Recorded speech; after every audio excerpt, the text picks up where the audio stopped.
ఒక విస్తృత సముద్రం మధ్యలో ఉన్న భారీ పర్వతాన్ని చూర్ణం రాడ్గా ఉపయోగిస్తారు. దేవతలు మరియు రాక్షసులు ఒక పెద్ద సర్పాన్ని తాడుగా లాగుతున్నారు. అలలతో నిండిన సముద్రం మరియు వెలుగుతున్న నీటి ప్రవాహాలు. బంగారు మరియు తెల్లని వస్త్రధారులు ధరించిన దేవతలు ఒక పెద్ద చెట్టు కింద ప్రశాంతంగా కూర్చొని ఉపవాసం చేస్తూ ధ్యానం చేస్తున్నారు.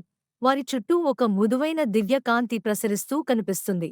తల్లి భూమిని ఒక అడుగుతో మరియు ఆకాశాన్ని మరొక అడుగుతో తాకుతూ విస్తరించిన విష్ణువు విగ్రహం మెరిసే త్రిశూలాన్ని పట్టుకుని రాక్షసుల నుండి దేవతలను రక్షించడానికి సిద్ధంగా ఉన్నారు. దివ్య కాంతులతో ప్రకాశిస్తున్న దేవతలు మరియు నల్లని నీడలాంటి రాక్షసులు మధ్య జరిగే తీవ్ర యుద్ధం. విష్ణువు త్రివిక్రమ రూపంలో త్రిశూలం పట్టుకుని దేవతలను రక్షిస్తున్న దృశ్యం. సముద్రం నుండి అమృత కలశం ఉద్భవిస్తోంది.